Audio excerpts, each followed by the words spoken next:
Good morning again, friends. So, we have been almost racing through the Gita, the last few chapters, because these are also shorter chapters, and we have covered and discussed a lot of the ideas quite in detail in the previous chapters as well. So, this week I'm actually going to move to the penultimate chapter of the Gita, chapter 17, and I'm going to read verse 3 of chapter 17. It's a very interesting verse. I'll first read the Sanskrit verse and then the English translation, and then we will discuss it briefly. This is how the verse sounds in Sanskrit. Sattvanurupa sarvasya shraddha bhavati bharata shraddha mayoyam purusho yo yat shraddaha sa eva saha. And now I'll read the English translation as written by Swami Kriyananda. Each one's faith depends upon his nature. As a man is, so is his faith. As his faith is, so is the man. Even the sound of it is so philosophical, but it is actually a very practical teaching that we'll get to explore. I want to start by sharing a little bit about chapter 17 in itself.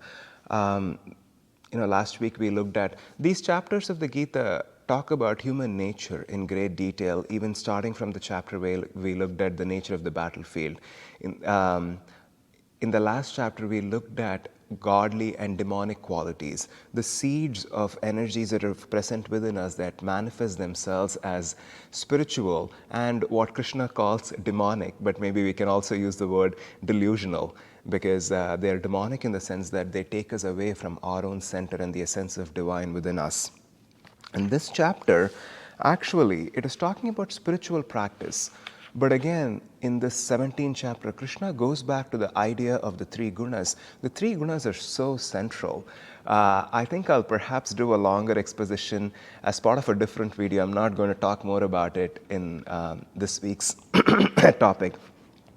But it is so demonstrative because every aspect of life, from the most mundane, most practical to the most spiritual, can all be understood and picked from the thread of the three gunas. And Krishna does the same in this chapter as well, because Arjuna starts this chapter by asking Krishna about spiritual practice, about sacrifice, about yajna, and the right way to do it according to the scriptures, because Krishna in the 16th chapter talks a lot about how living in alignment, in attunement with the scriptures is the godly way of doing spiritual practice, being religious in one's life. And Krishna in that chapter implies that even while being religious, one could be channeling delusional or demonic qualities. What does that even mean? And that's what Arjuna asks Krishna to explain in the 17th chapter. And Krishna, again, not surprisingly, he uses this tool or this framework of the three gunas to explain that idea. And this verse is a very interesting one. It is very useful for us to meditate on and to apply in our own lives, where Krishna says, as a man is, so is his faith, and as his faith is, so is a man. What does that even mean? Swami Kriyananda, I was reminded of one of his counsels that I really both apply in my life, try to apply in my life, and also share very frequently with others on the spiritual path. Swamiji says, no, I don't recommend judging yourself on the spiritual path, but if you were to judge yourself, he would say, judge yourself not based on where you're standing, but where you're aspiring to go. And that is more accurate because that's where you will be in some time from now. And he would always also say, if you were to judge yourself, do not judge yourself in short periods of time. Spiritual path can only be measured in longer periods of time, like say a decade.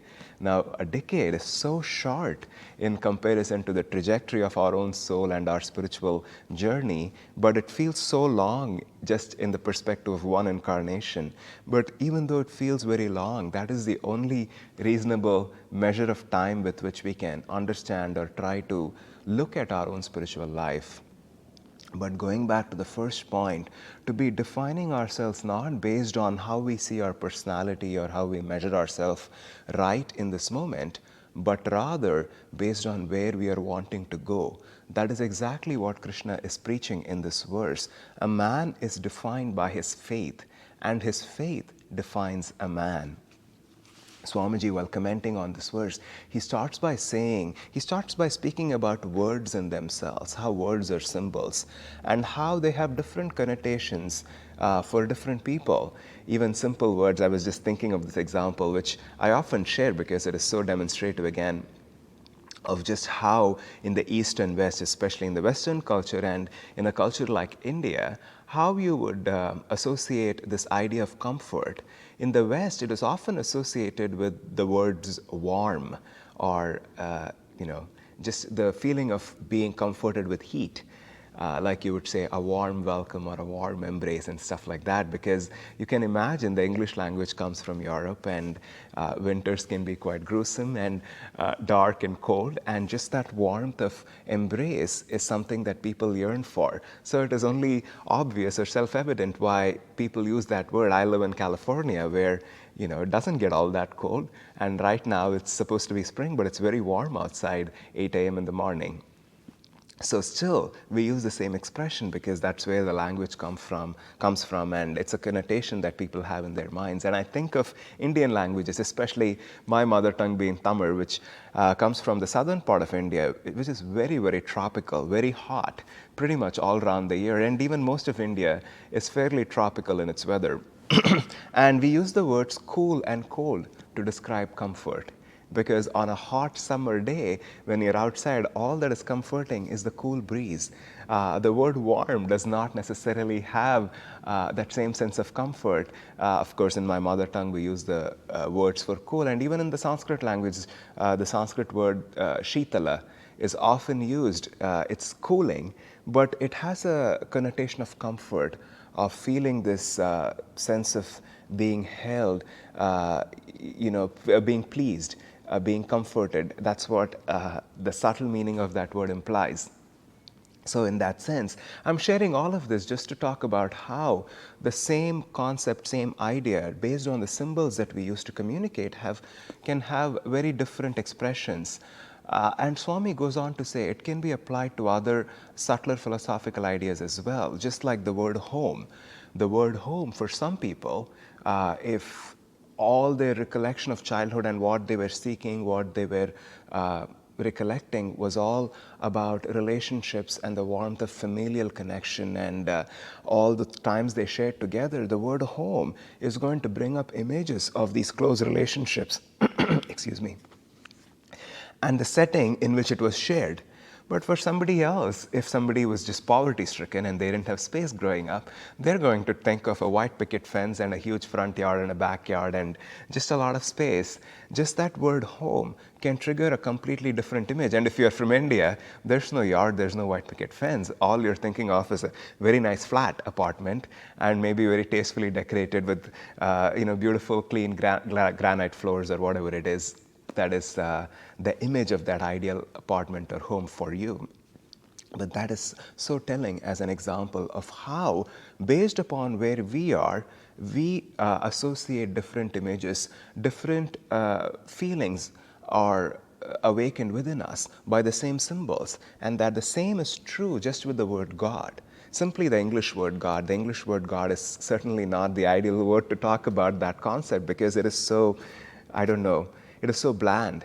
It is so lacking that imagery that it's required to communicate the grandeur of the divine. And yet we don't have a better word in this English language. Of course, in the Indian languages, there are so many other complex ideas with which we talk about God. Just the word Satchidananda, that's what Master Yoganandaji used to like the most, ever conscious, ever existing, ever new bliss. Now think of that in comparison to the word God. I don't even know what the origins of that word are from Latin or other sources. I don't quite know, but it just does not have that same depth. But also, in a sense, not having its own imagery now allows us to paint our colors on top of it. And I say the word God, and Master writes that poem, God, God, God, with such deep feeling. Just the word God, he put so much feeling into that word to feel that joy of the divine, that love of the divine just from uttering that word. Now, for different people, this word can have so many different connotations. I'm saying the word God over and over again, assuming or thinking of a reality that I'm relating to, And all of you that are seeing this or hearing this might just have a certain other reality. For some of you, that might just be an abstract idea of wisdom or peace or love. For others, it might just be a very concrete form of a deity with four hands sitting on a lotus or something like that. For some of you, it might be Yogananda. For some of you, it might just be Jesus Christ. It could just have so many different visual images. What to talk of the feelings that it evokes, because it can evoke a lot of different feelings. And that's really what Krishna is talking about in this verse. What does he mean by saying somebody's faith defines him as a person? What we mean by that is your own conception of what divine is defined by who you are, and what you hold on as that conception is now going to define back who you will become. And this relationship is so fundamental to the spiritual path, and it defines how we ourselves practice spirituality. And for somebody whose level of consciousness is more coarse, who's more dense in their way of looking, they can think of God as a judge, somebody who punishes. And their own imagery, even if they don't explicitly state it in those ways, subtly in their own subconscious, there are a lot of these associations which are defining their relationship with God. And for others who are more on the Rajasic plane, who are more ego activated, this word God can imply more of a barter relationship. It is somebody who I go to when I want something. It is a relationship where, you project all the human characteristics that you have on God himself. And for somebody who is more sattvic in nature, who is more devotional, they understand God as love, as the 8 attributes that Yoganandaji often used to talk about: love, joy, wisdom, peace, calmness, the pure light of the spirit, or the sound of Om. These are attributes that they relate to God. So as you can see, now, most of you that are watching this, I'm going to assume perhaps you're more devotional in nature and your own conception of God is more on that side. But I'm sure you can also relate to this fact that many people in this world might just have different associations, although we're all talking about the same concept and the same idea of the divine. Ramakrishna, the great avatar, used to have this story. He often taught through parables and stories. And there's this story that he used to often share, which is such a perfect example of how different people relate to God. He would say, 3 blind people were led to an elephant, and they were asked to understand and describe this elephant that was in front of them. And one person said, this elephant, he was touching the tail, and he thought, the elephant is very long and narrow, and it has hairs all around it. And this other person was holding on to its leg, and he said, the elephant is wild and cylindrical like a pillar, and you can just put your palms around it. And then this other person who was touching the body of the elephant, and he said, oh, no way, the elephant is just this wide, plain wall that you can just run your palms over. And all of them are describing the same elephant. Now, the underlying teaching of the story is none of them are wrong, and yet none of them are complete, because they are limited by what they can see and feel. And in a way, that's what is true, because even as I'm sitting and saying all of this here, I'm using words. Words are symbols, and symbols come from ideas, and ideas are constrained by the mind.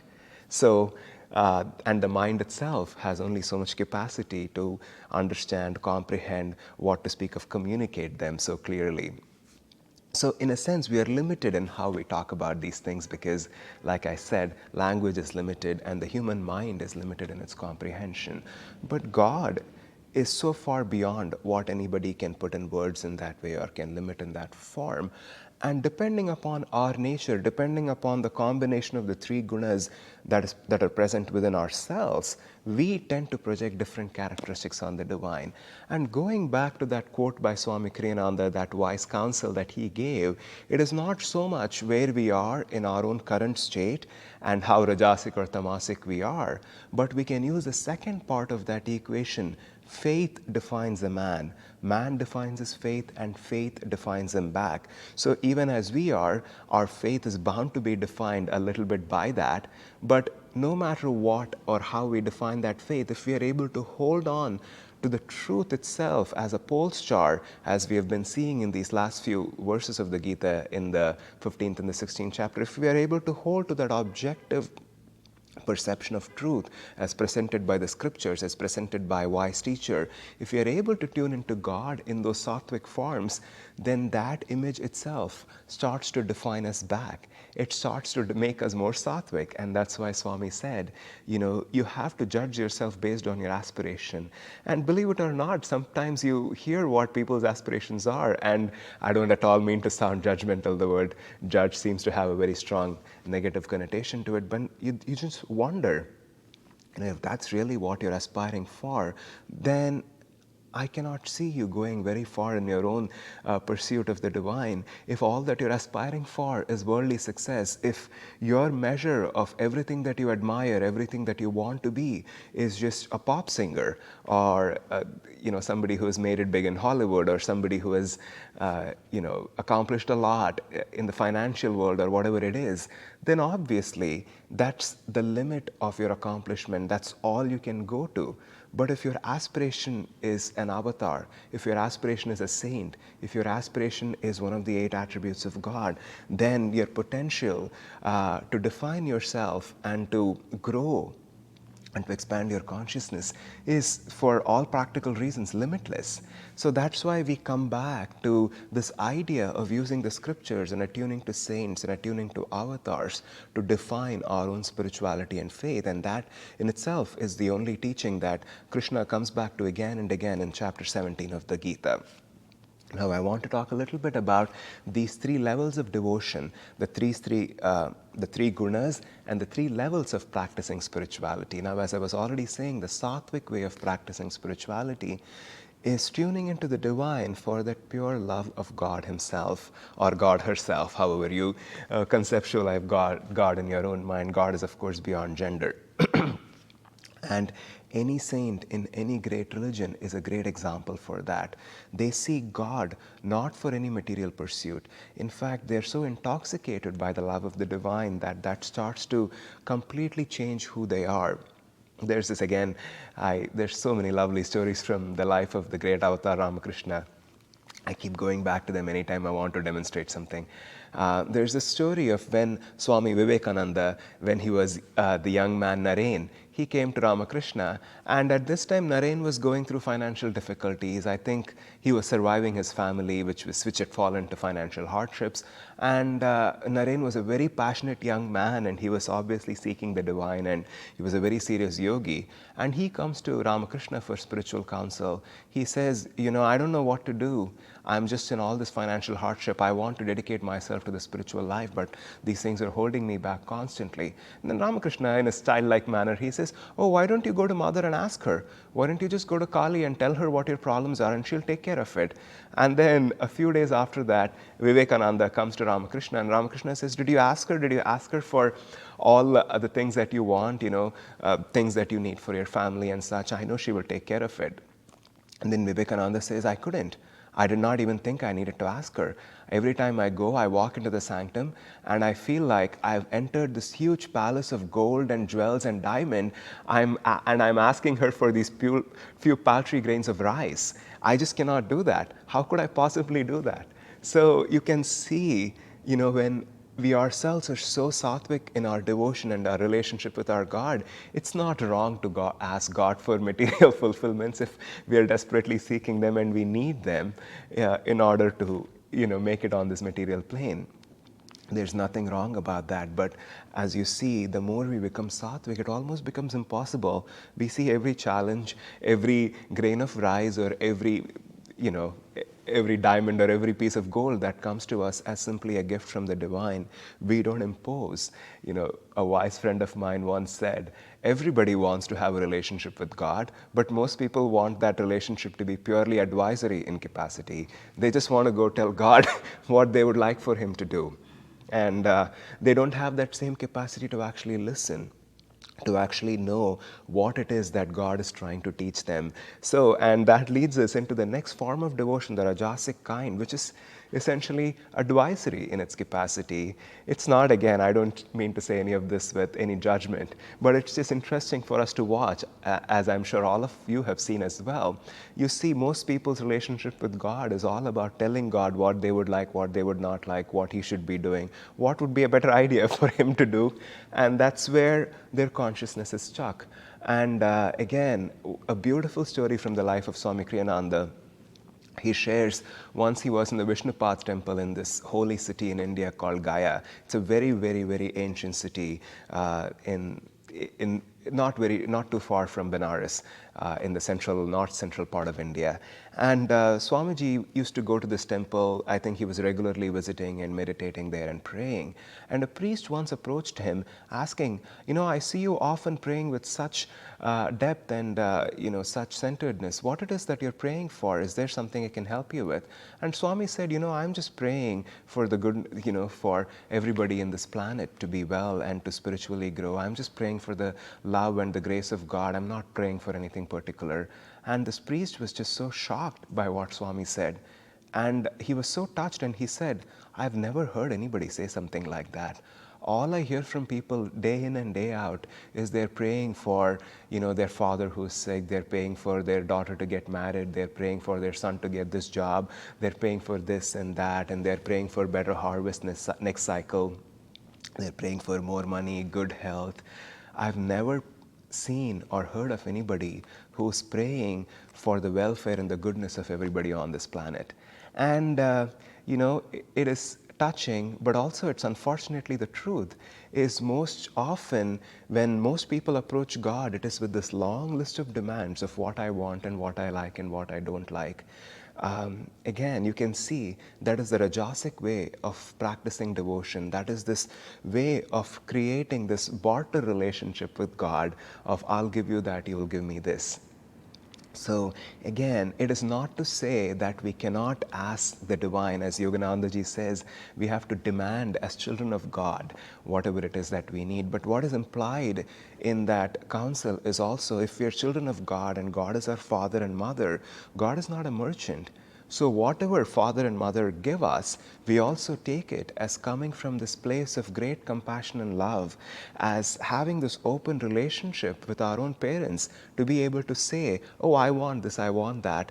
But when they give us whatever is appropriate for us, having the spiritual maturity to know this is what is right and this is what I truly needed. And that's what will lift us into that sattvic form of devotion. Now, the tamasic form of devotion, one might wonder, how can devotion be tamasic? Let's not use the word devotion. Maybe let's say tamasic practice of spirituality. Maybe I'll read a verse because Krishna gives very specific examples of how that manifests. He says, these are verses 5 and 6 of chapter 17, where Krishna says, tamasic devotion takes the form of trying to show off by performance of terrible austerities unauthorized by scriptures, hypocritical displays, ego demonstrations, lustful passions and attachments, and power madness, senselessly torturing their body elements, offering to me who dwell in their bodies. So, Krishna gives very specific examples of tamasic devotion. This whole idea of being ostentatious in one's display of spirituality. And it might seem, self-evidently wrong that somebody would be hypocritical, somebody would be vain in their display of devotion. But then you look around, how many spiritual organizations have power struggles? How many people use spirituality as a way of boosting their own ego. And that is tamasic. That not only takes us farther away from God, it takes us deeper into delusion. And again, I have no other way of thinking of it. As self-evident as this seems, it is still such a significant pitfall on the spiritual path. And the grab of Maya can be very strong. I've often noticed, people get so proud of their spiritual practices. And again, since I've been sharing so many stories from the life of Ramakrishna, I'm reminded of another story that's coming to me right now. There was this disciple who was a very wealthy man who lived, I think he perhaps lived in the ashram for some time where Ramakrishna was. And Ramakrishna was so childlike. And once Ramakrishna was walking in the ashram somewhere. And this man was a little bit, he was a little vain. And he was trying sincerely, or at least he was trying to try. I think so. I don't quite remember all the pieces of that story. But he was a little egotistical. He was proud of himself, and he wanted to show to people that he was spiritual. That was the reason he wanted to go spend time in the ashram. And Ramakrishna walked by his room, and the meditation asana, the blanket was spread out on the floor with the seat and everything arranged beautifully. So Ramakrishna, just when he passed through his room, there was somebody else with him, and he was so childlike. He starts laughing and clapping, and he says, "Oh, look at this man! He's so funny. He's trying to show me and show everybody else in the ashram that he meditates. That's why he has put a seat like that."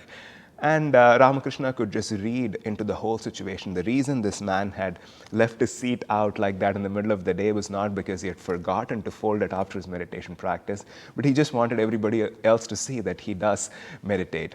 It was just vain.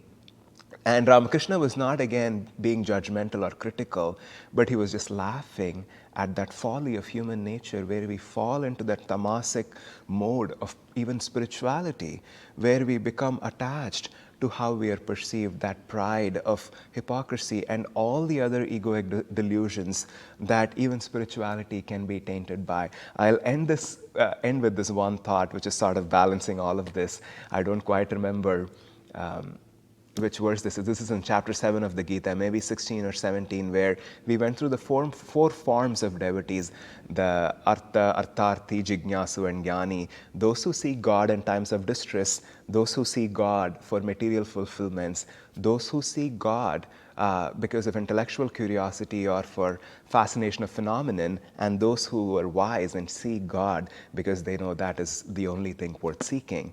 And Krishna talks about these four devotees but ends by saying, Udara tu sarve, which means all of these four types of devotees are noble because they're thinking of me. So there are tamasic modes of practicing spirituality, but as long as we are able to come back to the thought of the divine, to always offering all this up, then as Krishna himself promises, we are ennobled. We become noble by our connection with the divine. So I'll see you next week with another verse. Perhaps we'll move on to the last chapter of the Gita. Until then, God bless you all.